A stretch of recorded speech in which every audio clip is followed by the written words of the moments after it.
पिछली वीडियो में मैंने आपको बताया कि सबसे पहले वेद लिखे गए, वेदों में भी पहले ऋग्वेद लिखा गया, उसके बाद बचे 3 वेद लिखे गए। तो मैं मानस पांडे आप सभी को नमस्कार कर रहा हूं और आपको पढ़ा रहा हूं प्राचीन भारत का इतिहास, और बड़े इंपॉर्टेंट चीज़ें मैं आपको पढ़ा रहा हूं।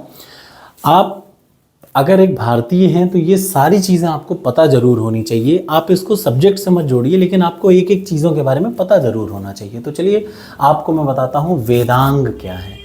वेद भारत का एक नियम है, मैंने पिछली वीडियो में भी बनाया कि भारत में हम भारतीय ऐसे हैं कि हमने पहाड़ों में भी इंसान देखा, ठीक, पहाड़ों में भी इंसान देखा, हमने नदियों को भी पूजा करी, यानी हम हर चीज़ों को जीवंत मान के, हमने पेड़ों की पूजा की, हमने पत्थरों को भी जीवंत मान के उनकी पूजा की। जीवंत का मतलब लाइव माना हर चीज़ को। वैसे ही वेदों को भी एक लाइव आदमी की तरह ही मान्यता दी गई और उसके 6 अंग बताए गए। तो जैसे शरीर के अंग होते हैं वैसे ही वेद के भी 6 अंग हैं, तो उनको बोला गया वेदांग। इनको कब लिखा गया? तो 600 BC के आसपास इनको लिखा जाना शुरू हुआ, अलग अलग वेदांगों को। टोटल 6 वेदांग है जिनका मैं नाम बताता हूँ। ये एग्जाम में हर बार आता है। इंग्लिश वाले इधर देखें, शिक्षा, कल्प, ज्योतिष, व्याकरण, निरुक्त और छंद। ये 5 नहीं, ये 6 चीज़ें हैं जिनमें अलग अलग आप चीज़ें देखें।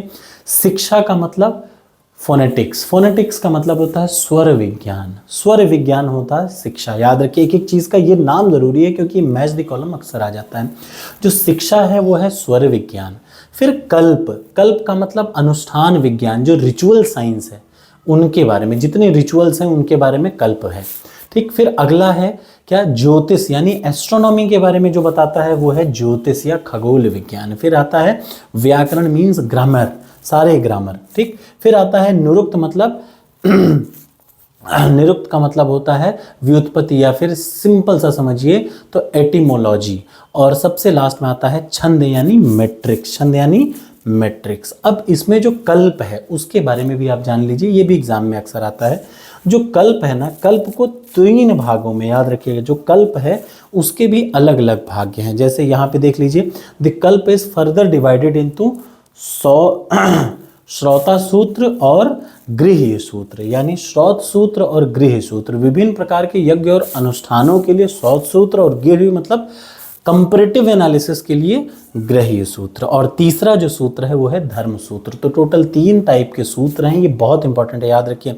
कल्प सूत्र के कितने टाइप हैं? 3। जो कल्प आपने देखा ना, शिक्षा, ज्योतिष, कल्प, अनुष्ठान, तो 3 अनुष्ठान 3 तरीके के होते हैं। सबसे पहला श्रौत सूत्र, दूसरा गृह्य सूत्र और तीसरा धर्म सूत्र, याद रखिएगा। धर्म सूत्र किससे संबंधित है?